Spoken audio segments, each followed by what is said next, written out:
Boa tarde a todos. Felicidade em encontrar vocês de novo, depois de tanto tempo, né? Então, hoje a palestra vai ser sobre fraternidade universal, né, do ideal à prática. Quando a Sociedade Teosófica foi fundada, né, então tinha um grupo, né, que acompanhava a Blavatsky, e foi esse grupo que formou a Sociedade Teosófica da época, né?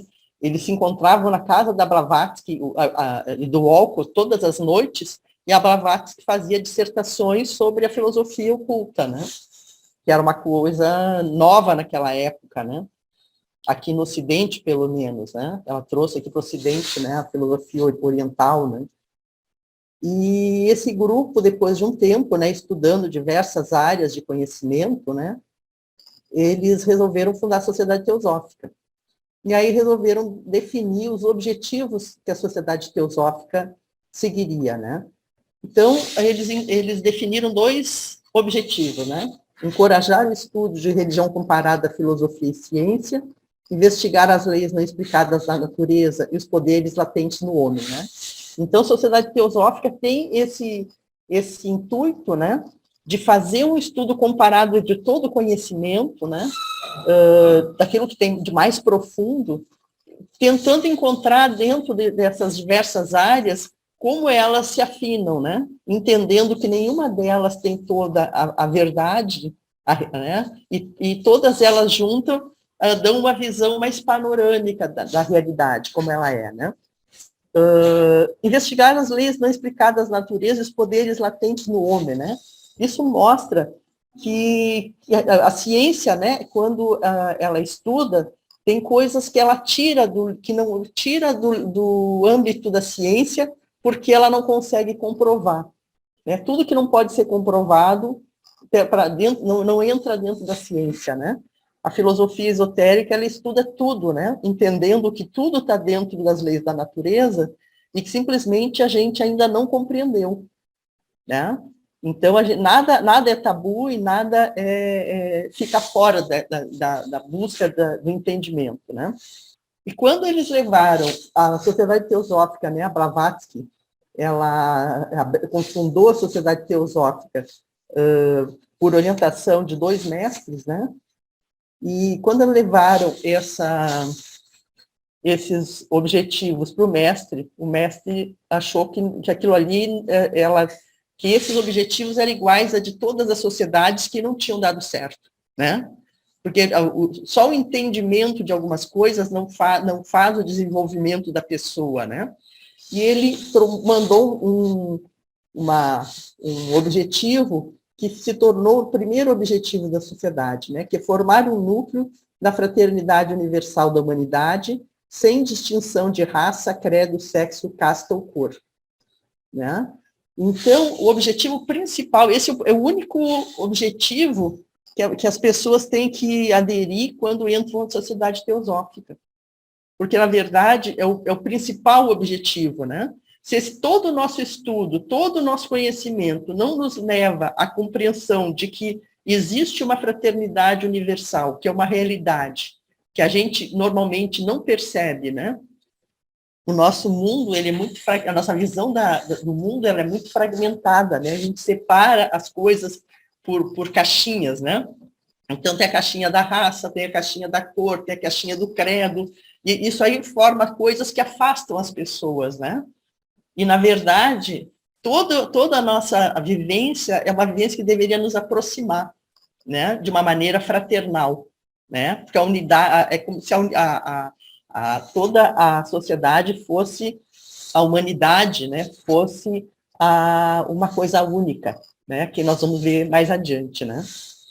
Então, esse formar um núcleo da fraternidade universal, que é como é compreendido, né, a sociedade teosófica dentro dela mesma, né, a gente vê que mesmo com poucas pessoas, a fraternidade universal é uma construção bastante difícil, né? É muita gente no mundo, então por isso que não, o que faz ser diferente é talvez a nossa própria aceitação dos diferentes, né? A gente sempre espera uma fraternidade dos iguais. Então, a gente está querendo que alguém seja igual a nós, né? Porque nós não vamos querer ser igual aos outros, né? A gente compreende que a gente tem dificuldade de ser igual aos outros. Agora, os outros também têm dificuldade de ser igual a nós. Então, a única solução para isso tudo é a aceitação das diferenças, né? Então, na vida comum, né, a gente usa a palavra solidariedade, né? E a gente vê essa solidariedade quando existe algum desastre, né? Agora, na própria pandemia, quando começou, né, e o pessoal não podia trabalhar, e logo eu imaginava assim, que as pessoas iam ficar sem trabalho, e as pessoas iam passar fome, e a gente viu que dentro daquela visão, muita gente, quem podia, começou a se mobilizar para fazer alguma coisa, né? Então, tanto empresas começaram a doar, né, para coisa de fome, né? Ou então ajudavam hospitais, né? Pessoas dentro das comunidades, né, organizavam para que aquelas doações chegassem até as pessoas, né? Então a gente vê assim que eu nunca tinha visto antes uma mobilização tão grande da sociedade, né? No Brasil a gente tem um pouco de solidariedade, mas eu sempre via num nível assim muito pequeno, né? E aquele movimento assim era um momento tão dramático, né? Que eu acho que tocou assim o coração de todo mundo, né? A gente conseguiu se colocar no papel do outro, né? Na sandália do outro, né? Então, mas a fraternidade, ela é mais profunda do que a solidariedade, né? E a solidariedade terminou aquele momento, a gente volta para casa, para a nossa vida normal e não mudou nada, né? A fraternidade, eu procurei no dicionário, né? É a união ou afeto entre irmãos ou semelhantes idealmente haveria entre irmãos. Idealmente quer dizer que nem todos os irmãos são tão fraternos, né? Mas mesmo dentro de uma família, nós somos 6 irmãos, né? A gente vê assim que mesmo com as diferenças, porque nenhum irmão é igual ao outro, né? A gente tem alguma coisa que nos une, né? Que a gente se sente unido aos outros, né? E não separados, né? Por mais que a gente tenha opiniões diferentes. Para entender isso, eu busquei o caminho da evolução, né? Dentro da teosofia, os homens, nós estamos, toda a nossa vida, uma vida está dentro de um processo de evolução, né? E como é que se dá esse processo de evolução, né? O processo de evolução do homem, a nossa parte física, já está formada, mas a gente ainda tem um processo de organização, né, do nosso corpo emocional, do nosso corpo mental, e tem corpos superiores. Deixa eu ir adiante aqui. Isso aqui é um esquema, né, que mostra a constituição do homem, né? O universo é feito de 7 planos, né? Plano físico, astral, mental, búdico, átmico, anupadaka, adi. E esse solzinho aqui seria o símbolo do logo solar, que é a inteligência dirigente do nosso sistema, né? Quando a gente vê uma inteligência na natureza, essa inteligência da natureza foi feita na criação do próprio sistema, baseado nessa inteligência dirigente, né? Que é o logo solar, né? Desse logo solar veio tudo que foi criado nesse universo, nesse nosso sistema, né? Com toda a sua... A gente vê que os planetas, né? Cada um é diferente, mas eles têm cada um a sua órbita, né? Cada um tem a sua evolução também, né? E assim como o universo tem 7 planos, nós temos 7 corpos, iguais aos aos planos do universo, né? Então, a gente tem o plano físico, o plano emocional e o plano mental inferior, que são o aspecto da personalidade. É esse plano que a gente atua mais no mundo físico, né? Mas a nossa consciência, ela consegue se elevar a planos superiores quando tem as condições adequadas, né? Então, ela pode subir para o plano mental superior, que é um plano de filosofia, ele pode subir para o plano búdico, que é um plano de inteligência espiritual, né? Ele pode subir ao plano átmico, que é um plano onde reina a vontade, né? Vontade espiritual. Então, quando eu faço um esforço de vontade para fazer uma coisa que eu quero fazer, mas tem alguma coisa em mim que não quer, né? Eu sempre coloco o exemplo de um viciado, né? Um viciado, quando quer sair do vício, tem alguma coisa no corpo físico, no corpo dele, nesses corpos aqui, especialmente o corpo astral, que leva ele a repetir sempre aquela mesma coisa, e aquele vício chama ele, e ele não consegue dizer não. Quando ele consegue juntar uma vontade férrea, e juntar toda aquela energia que ele tem, e segurar aquela vontade, e dizer não, e não fazer mesmo, ele está exercendo o poder da vontade. Esse é um aspecto de altamente espiritual, que ele está no nosso máximo. Até aqui a gente se desenvolve com o corpo, né? A nossa consciência, ela pode subir a níveis mais sutis, que é o que a gente chama de níveis espirituais, né? Mas para isso, toda essa nossa personalidade aqui tem que estar mais sutilizada para que a nossa energia consiga ir além, né? E como é que a gente sutiliza isso? Tirando as emoções negativas, né? Organizando os pensamentos, buscando a verdade, a compreensão, né? Tirando os pensamentos negativos também. Então, todo esse trabalho que eles chamam de purificação, né? O que é purificação? É tirar todos aqueles agregados mais negativos, né? E aí tu consegue encontrar um equilíbrio, tá com equilibrado o teu emocional, o teu físico, tu consegue que o teu físico faça aquilo que tu quer. Quantas vezes tu quer fazer uma coisa e tu fica com uma briga interna, né? Uma parte quer, uma parte não quer, né? Quem é que ganha nessa, né?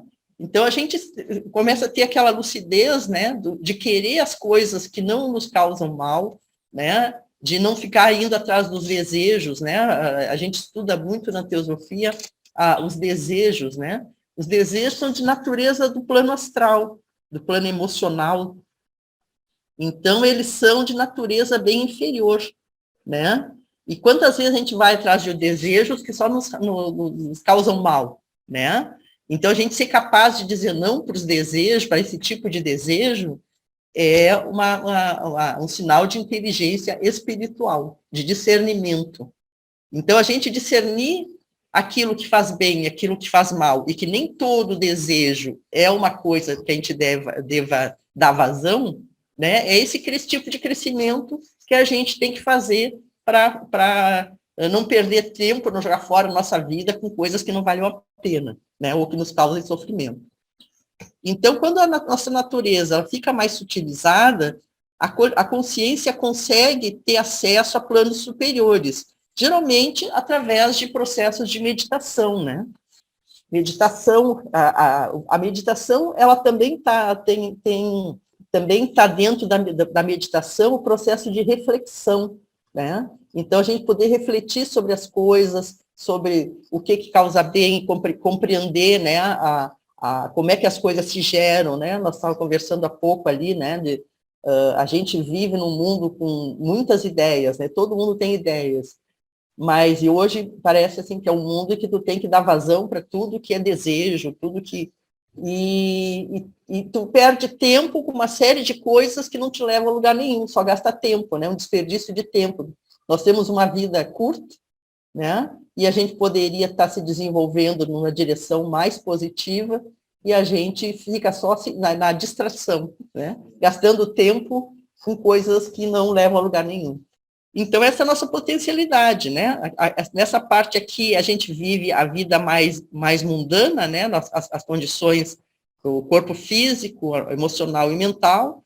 Aqui, eles chamam já de individualidade, já é um ponto em que eu não estou mais... Eu já estou tentando buscar a compreensão de mim mesmo, estou indo para dentro e tentando me identificar. Não sou mais um ser do mundo, um ser social, né? Como é que eu sobrevivo, como é que eu trabalho para ganhar o meu dinheiro, como é que viagens que eu vou fazer, ou como é que eu vou gastar esse dinheiro. Não é uma coisa, é uma coisa que eu vou para dentro, assim, mas o que me realiza? Né? Que coisas eu preciso fazer para me sentir nesse mundo uma sensação de realização, que dá sentido. O que dá sentido para mim? Né? Então, isso são coisas que fazem diferença na nossa vida, né? E tem níveis de meditação. Com a meditação e a reflexão, tu consegue e além, e começar esse processo de compreensão, né, de si mesmo, né?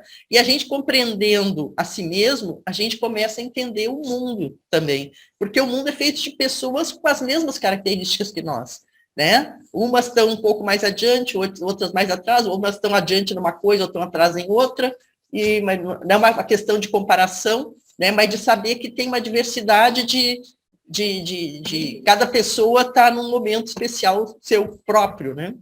Então, eu falei, né, que a gente estava num processo de evolução, e como é que esse processo de evolução se dá, né? Então, no Oriente, eles chamam a primeira parte, né, de Pravriti Marga, o caminho de ida, né? Então, significa viver em meio a deveres e interesses mundanos, com sentidos e ações voltados principalmente para o mundo externo. Foco no eu que se percebe separado, e acaba sendo um eu em primeiro lugar, né, um processo meio egocêntrico, né? E o que nesse Pravriti Marga, né? Que é nós nos desenvolvendo dentro do processo do mundo externo, né? Que é aquilo que a gente falou, né? Eu trabalho, eu casei, eu tenho filho, né? É todo esse processo, né? Que é um processo de continuidade do próprio mundo, né? A gente está dentro desse processo, né, com a nossa personalidade. O que era a personalidade? Era o corpo físico, que tem a sua preguiça, seu lado negativo, que é a preguiça, postergação, né, a hora que eu tenho que fazer uma coisa que é importante, eu queria descansar, vou deixar para amanhã, o corpo emocional, que é o corpo dos desejos, tem as paixões, a busca de prazer, né, e quantas vezes, né, os nossos desejos nos levam para coisas que a gente se arrepende depois, né? Se desilude. Por que a gente se desilude? Porque a gente criou uma ilusão, né? O nosso desejo nos criou uma ilusão de, eu vou fazer assim e vai acontecer tal coisa. E faz isso aqui e dá outra coisa que tu não tinha imaginado, né? Porque o mundo não é da maneira que a gente imaginava, né? Então, a gente tem as desilusões, né? As paixões, então, a gente fica apegado a uma coisa que parece que não consegue se soltar daquilo, né? Sem muita força de vontade.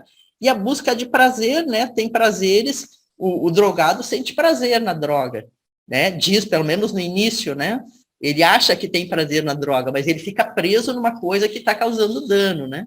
Então, essa parte emocional também a gente tem que começar a selecionar, né? Parar de fazer aquilo que nos causa dano, né? Reconhecer que aquilo causa dano, aceitar que aquilo causa dano e saber dizer não para aquilo que nos causa dano. Né? Isso é uma inteligência emocional, que a gente, às vezes, está apegado, a gente está apegado a coisas que nos causam dano, né? Às vezes acontece esse tipo de coisa, né?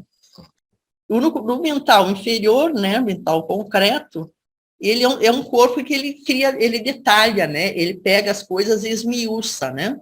Ele separa, tem uma perspectiva pessoal, né? Então, o que é uma perspectiva pessoal? Acontece uma situação, eu daqui olho e vejo com certo olhar, faço uma leitura, a Nancy olha e tem uma outra leitura, né? Agora, qual é a realidade daquilo?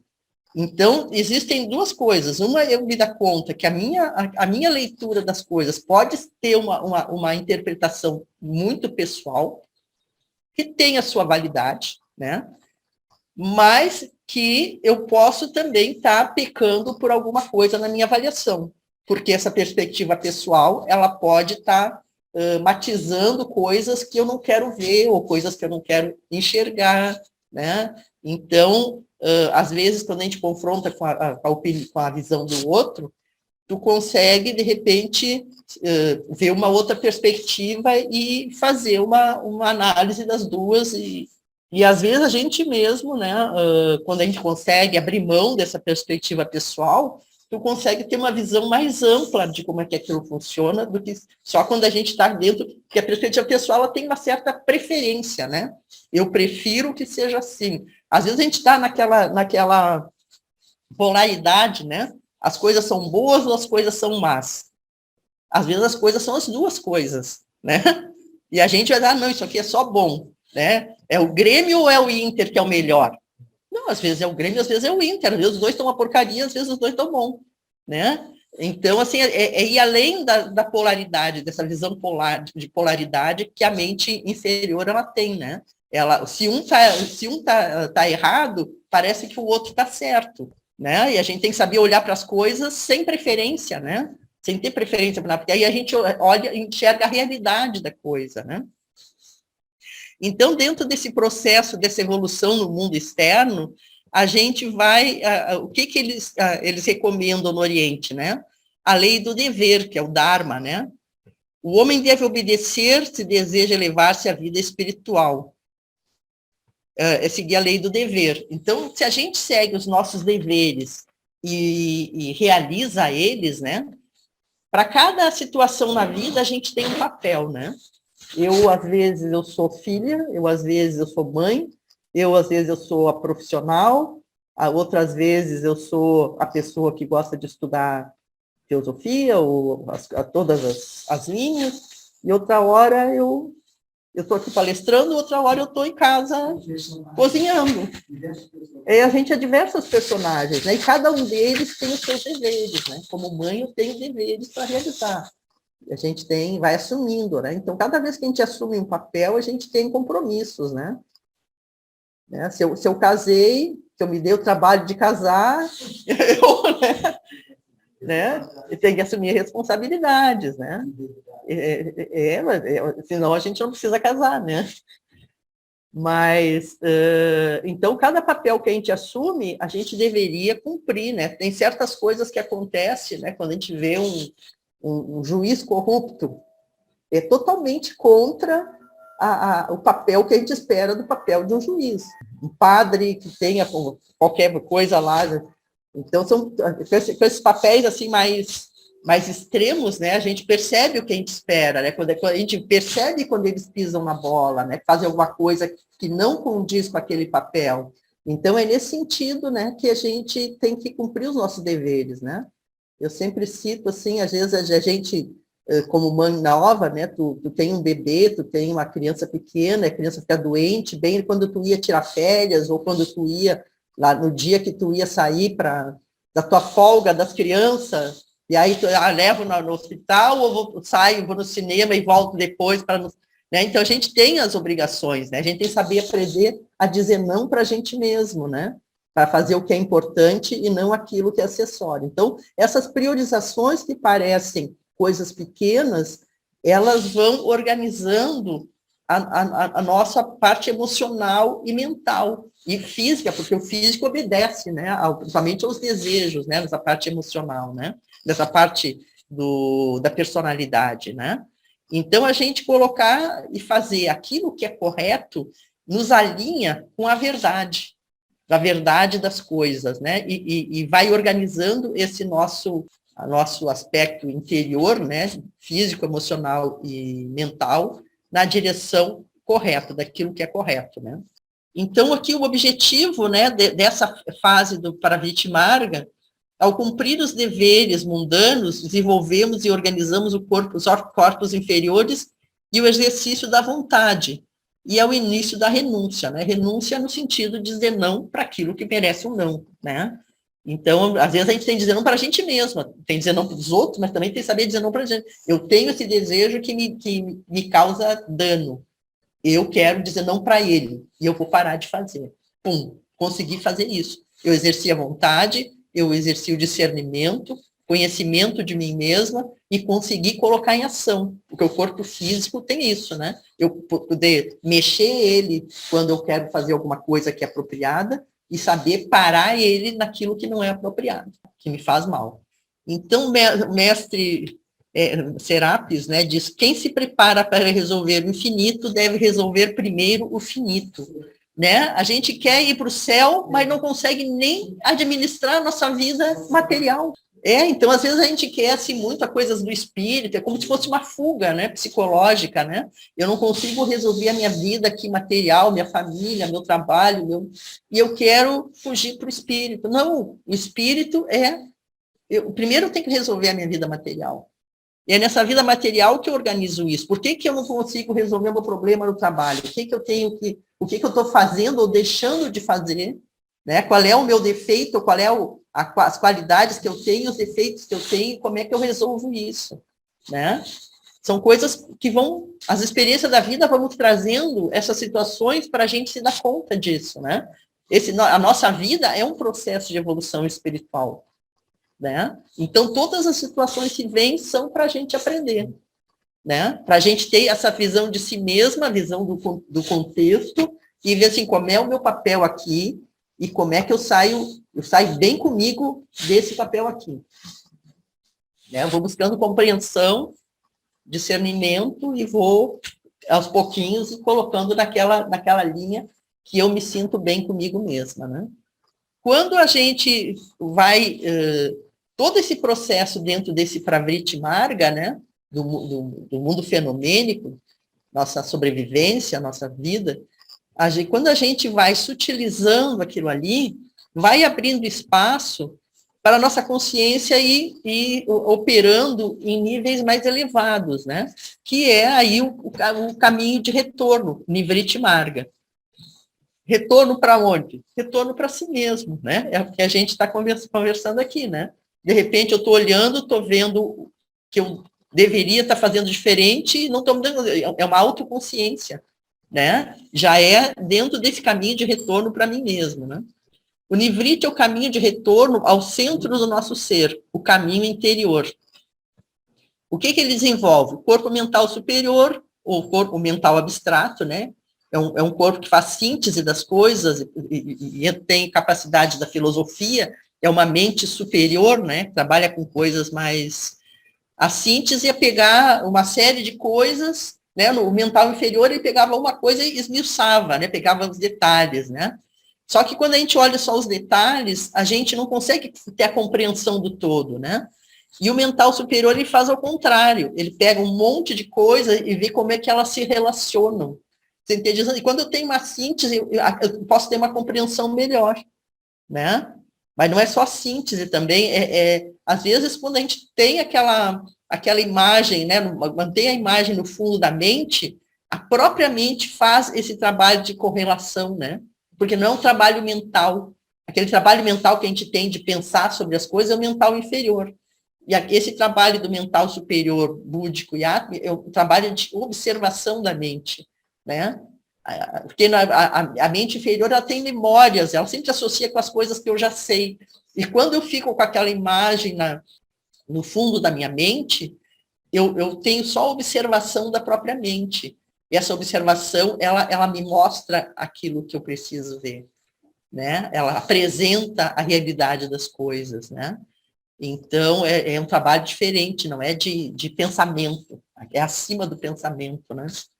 Então, o corpo búdico, né, a inteligência espiritual, o corpo da intuição, né? A intuição é uma maneira, enquanto eu não tenho consciência direta nos corpos, no búdico, no átmico, eu recebo lampejos no próprio corpo mental.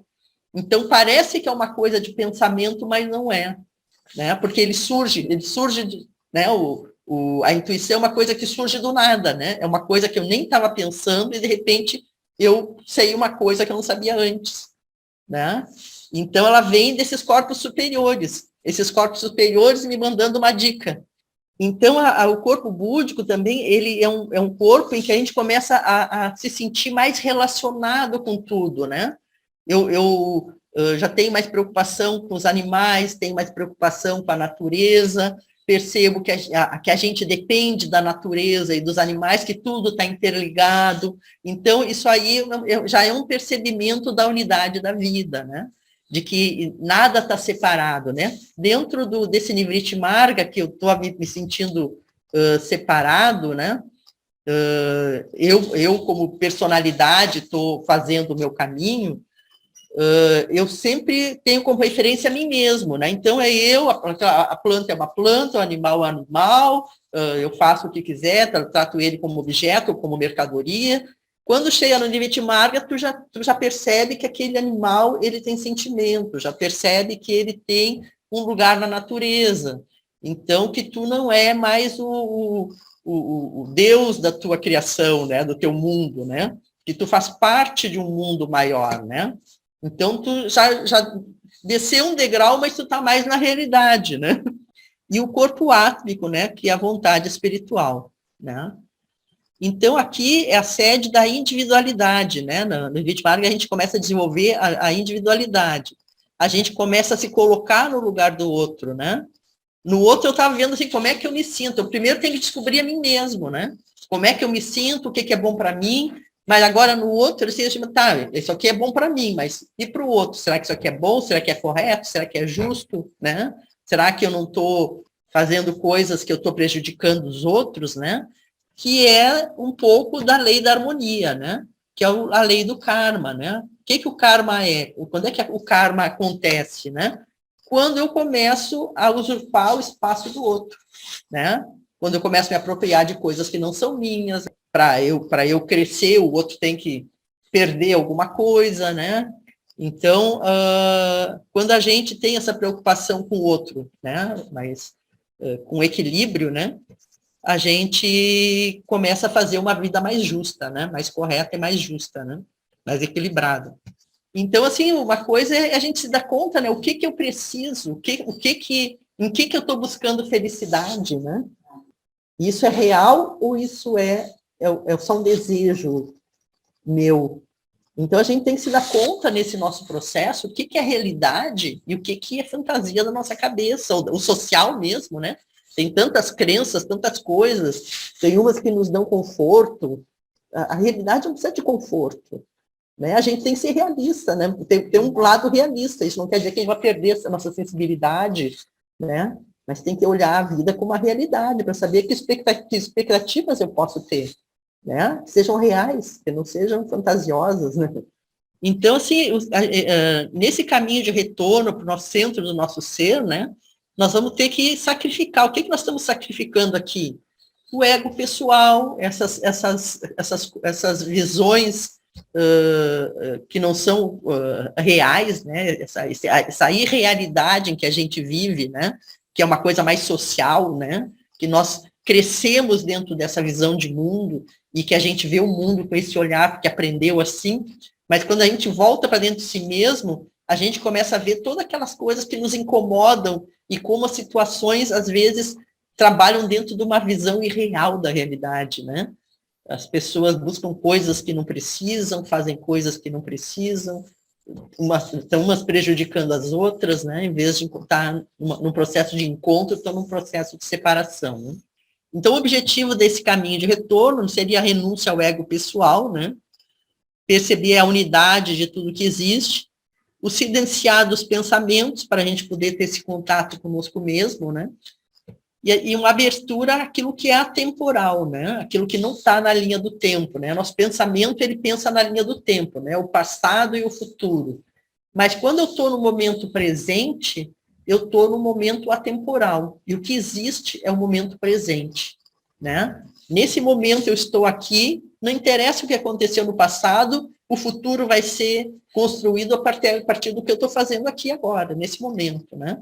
Então, nesse momento, eu estou de frente para a situação e posso olhar para ela com a realidade do momento presente, sem me preocupar, sem ter medos. A gente vai buscar no passado, né? Referências, porque a gente tem medo, a gente quer se precaver, a gente tem que vencer o medo. Olhar o presente, olhar a realidade, compreender ela e fazer aquilo que é possível, né? Então, ele nos leva para uma outra maneira de lidar com o mundo, né?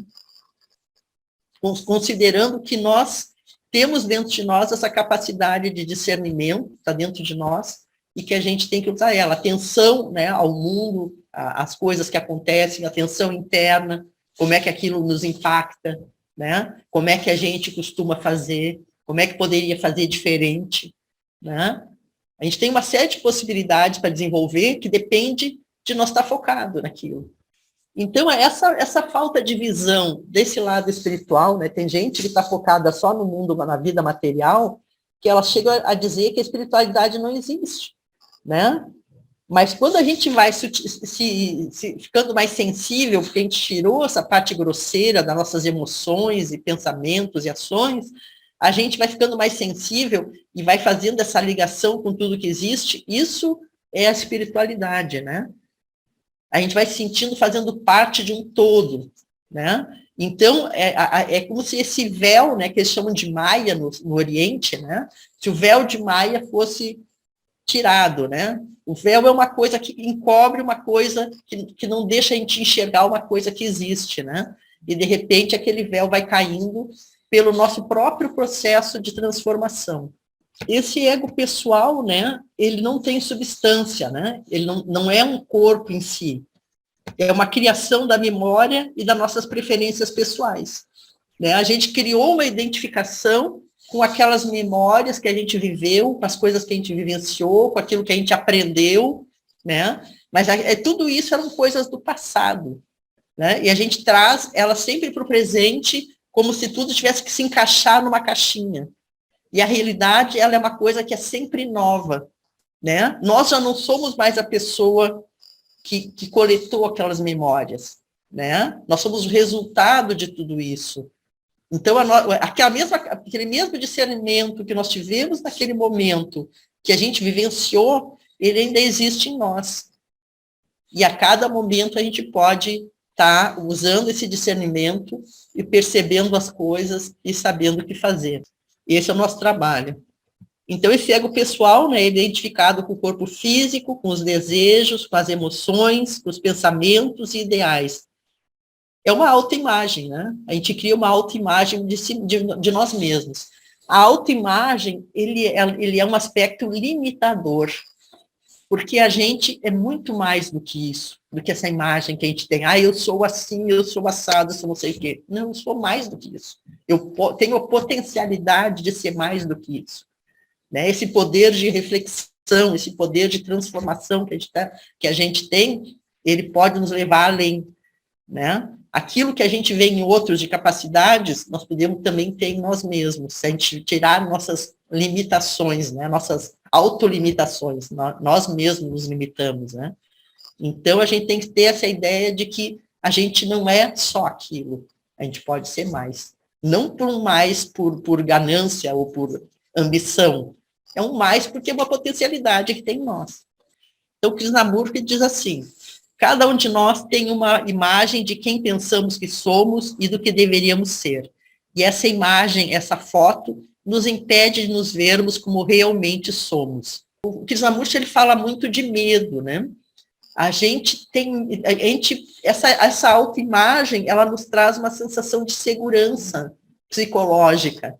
A gente se sente seguro porque a gente sente que a gente tem aqueles instrumentos para lidar com o mundo, né? A gente pensa que sem aquilo a gente não seria nada, né? Como se tirasse a nossa proteção. E não é verdade, né? Então, quando a gente conseguir se dar conta que a gente não é só essa autoimagem e se abrir para essa possibilidade, a gente pode perceber as nossas outras habilidades e possibilidades, né? O que é a felicidade espiritual, né? A felicidade material é conseguir coisas para si, né? Então, eu compro coisas, eu ganho coisas, eu quero mais coisas, e se apoderar de coisas, né? E a felicidade espiritual. Aí eu peguei uma frase aqui do Shantideva, que é um mestre do budismo, né? Todo sofrimento do mundo surge da busca de felicidade para si mesmo. Toda felicidade surge do desejo de felicidade para os outros. A gente não se dá conta, às vezes nos acontece assim, de a gente, tem aqueles dias que a gente levanta feliz e tem os dias que a gente levanta meio triste, né? E aí, às vezes, eu penso assim, mas eu não tenho nenhum motivo para estar infeliz. Mas a gente não se dá conta que essa infelicidade, ela pode ser, não nossa, mas dessa nossa conexão com esse mundo que também está, ou com alguém próximo, né, que está com problema, né? Então, existe uma conexão entre nós e os outros, essa visão de eu e o outro, que essa visão egocêntrica ela cria, ela é uma realidade, né? Na filosofia esotérica, a máxima dela o fundamento da filosofia esotérica é que tudo é uma unidade. Então, assim, na visão espiritual, nem sempre aquilo que é só bom para mim, né, é bom para todos. Quando é bom para todos, é uma coisa que é justa, né, que é correta, que é verdadeira, que é... Então, no mínimo, começar... E eu acho que a gente vai aos poucos, né, vendo aquilo que toca a gente, né, para cada um vai tocar uma coisa diferente, né. Então, isso nos leva, né, aos fundamentos da fraternidade universal, né, que é a unidade de todas as coisas, de toda a vida, né. Então, a Blavatsky, quando tem um livrinho ali, da Doutrina Secreta, ela diz que a primeira coisa que a gente deve levar em conta quando a gente faz os estudos é que tudo é uno, né? Então, chega uma parte que ela diz assim, que nem a gente falou, né? Tudo está em mim, né? Todos estão em mim. Então, ela diz assim, eu sou o ladrão, eu sou o padre, eu sou o juiz, eu sou tudo. Então, assim, tudo isso que eu olho no mundo e vejo no mundo também está em mim. Porque nós temos tudo que existe, a totalidade das pessoas envolve tudo isso. Só que envolve de uma maneira que eu estou fazendo escolhas, né, na minha vida, né? As escolhas que eu estou fazendo estão colocando importância em algumas coisas e tirando a importância de outras, né?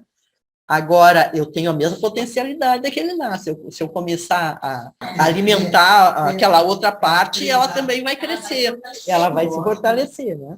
Então, por isso que a gente não fica criticando o outro, né? Porque quando a gente entra nessa parte espiritual, a gente vai trabalhar sobre nós mesmos, né? É dito, o Gandhi, tem uma frase do Gandhi que diz assim, quando uma pessoa atinge a plenitude do amor, ela redime o ódio de milhões.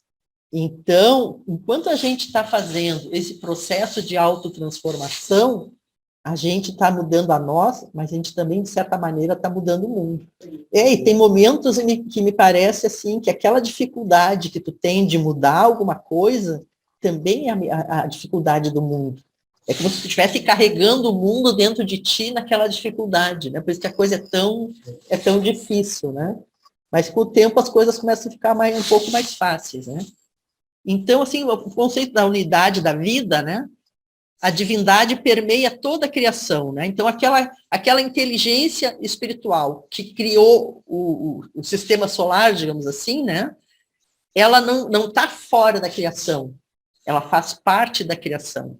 Tudo que vive, seja uma pedra, um vegetal, um animal, um ser humano, tudo, né, o espaço, tudo dentro de nós tem um contato com essa divindade, né? Então, a gente não está afastado dessa divindade. Quando a gente vai para dentro procurar ou faz uma meditação profunda, tu te aproxima dessa divindade.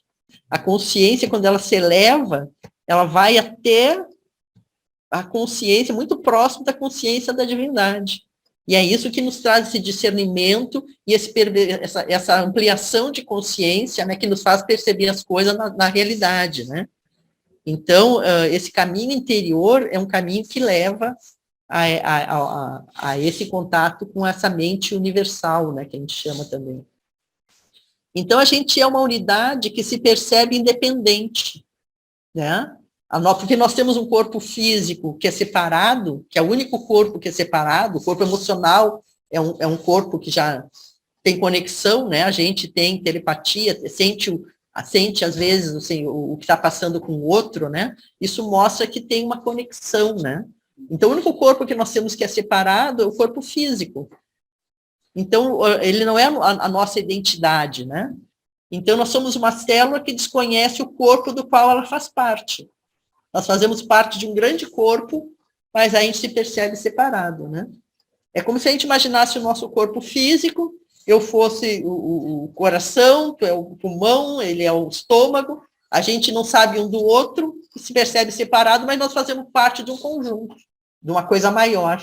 E se cada um fizer a sua parte, esse todo fica melhor para todo mundo.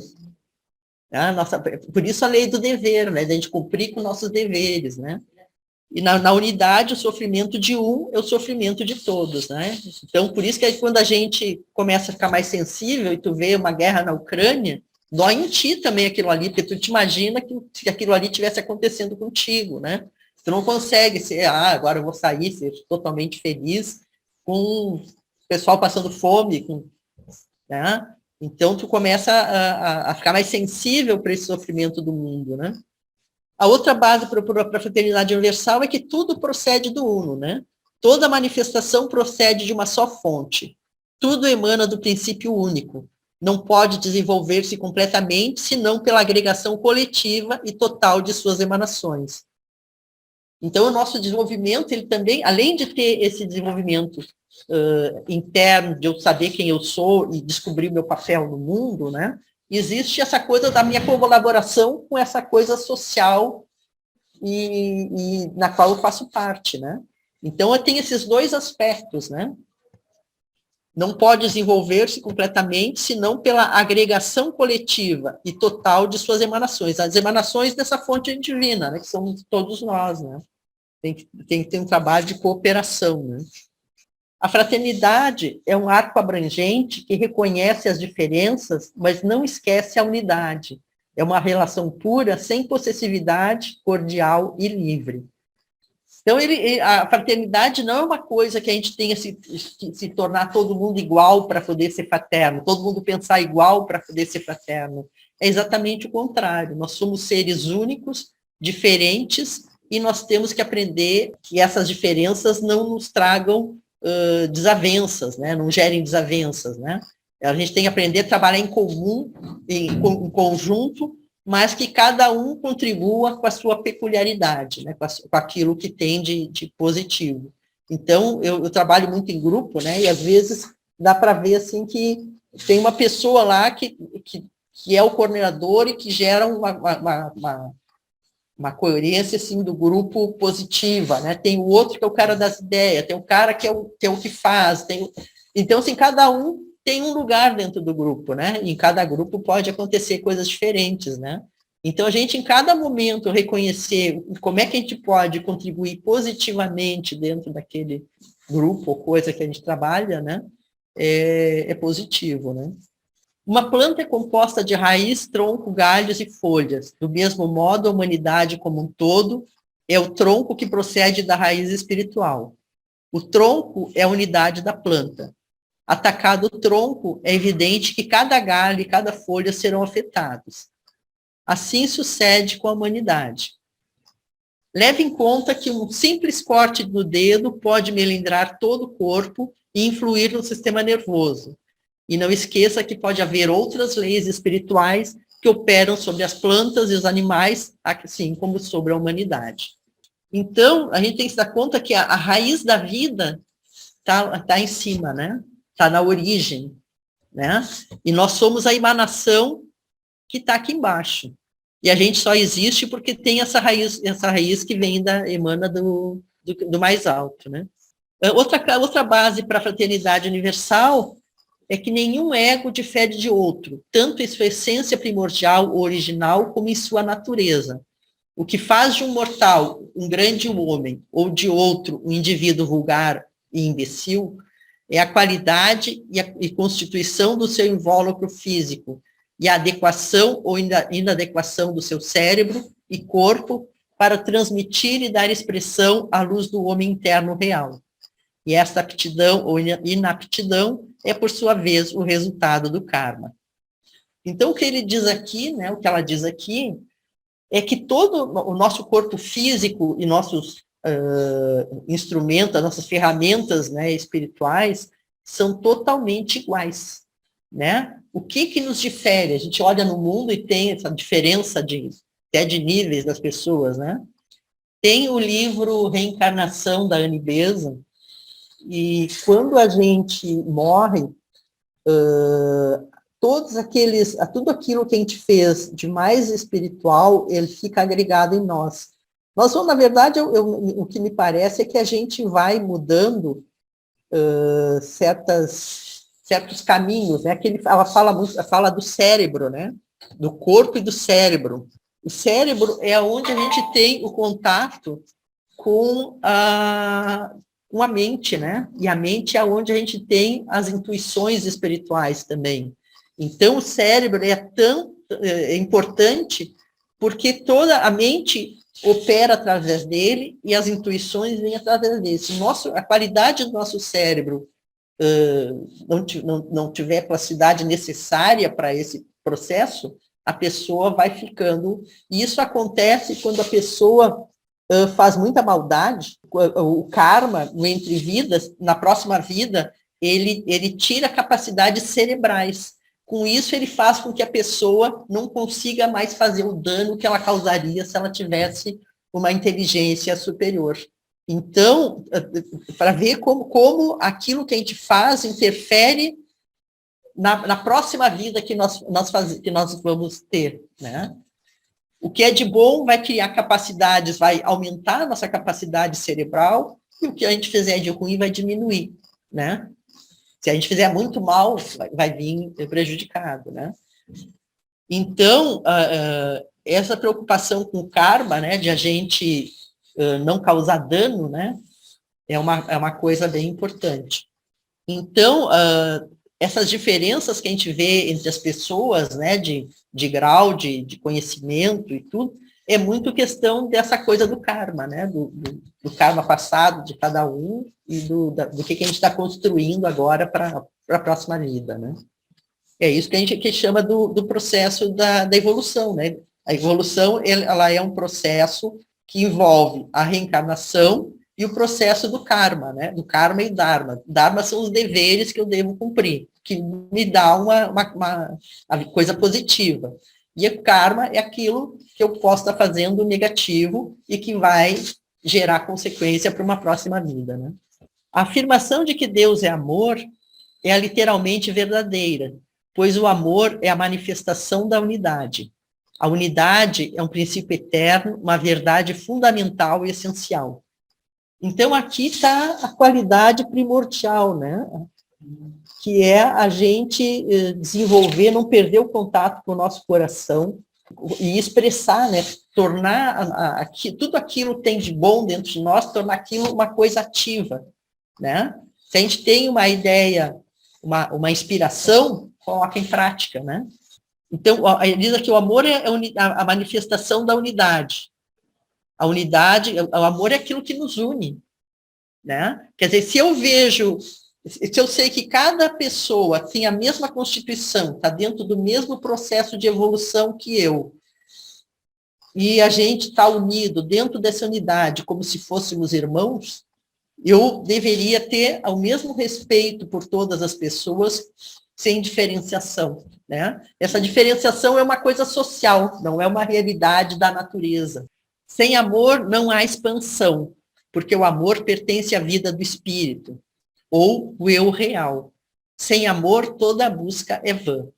Né? Então, a gente pode ficar aqui na sociedade teosófica discutindo, estudando todas as religiões, filosofia, ciência. Se a gente não conseguir viver fraternalmente entre nós, não serviu para nada o nosso estudo, né? Então, aqui, sem amor não há expansão. Expansão do quê? Da própria consciência, né? Do nosso ser, né?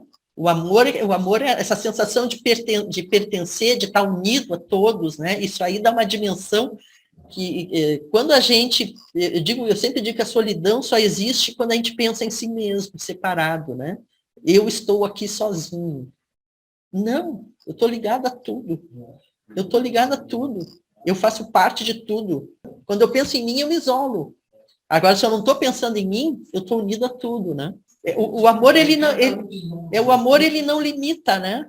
O amor, ele é abrangente, né? Ele não é emocionalidade, ele não é apaixonite, né? O amor é sentir junto.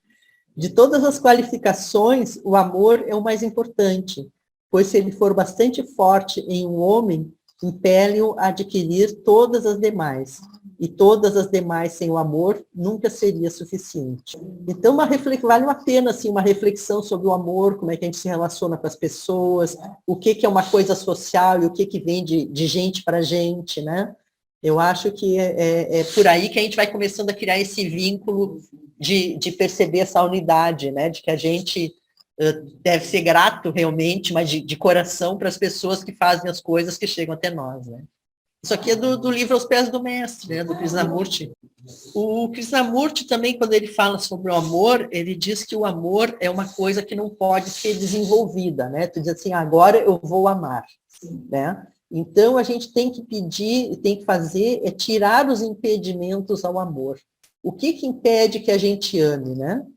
Então, ele sempre diz o que o amor não é, né? Então, eu selecionei algumas aqui que eu cruzei, né? O amor não é ódio. Isso parece, mas a gente, de vez em quando, se dá o direito de entrar nessa coisa assim mais pesada, né? O amor não é vaidade, não é arrogância. E às vezes a gente fala de amor, mas a gente está na vaidade, né? O amor não está na mão do poder. Ele diz que quando existe poder, não existe amor. Então, quando a gente se relaciona com alguém, né, mais intimamente, e a gente começa a transformar a relação numa relação de poder, o amor sai pela porta fora. Então, isso é uma coisa muito comum da gente, porque a gente tem essa coisa de polaridade, né, de positivo e negativo, né? A gente chegar nesse equilíbrio em que não existe poder, mas quando não existe poder, a gente tem tanto positivo, a gente tem tanto poder como não poder, né? Tá tudo junto ali, né? A gente está tratando de igual para igual, né? Está repartindo esse poder, né? O amor não é pensamento. Quando a gente pensa sobre o amor, não é... Quando existe sofrimento, não existe amor. Quando existe medo, não existe amor. Quando existe controle, não existe amor. Né? Então, a gente trabalhar dentro de nós todas essas situações, né? Para ver em quais a gente cai, e a gente cai seguido em uma ou na outra, né? Vai fazendo com que a gente se aproxime mais desse amor, né? Que seja um amor de verdade, que brote de dentro de nós, né? Eu acho que só a gente começar tirando o medo, né? Ver quais são os medos que a gente tem em relação ao amor, né? Da perda do amor, levar à prática sem demora vossas boas intenções, sem que uma sequer permaneça apenas como intenção.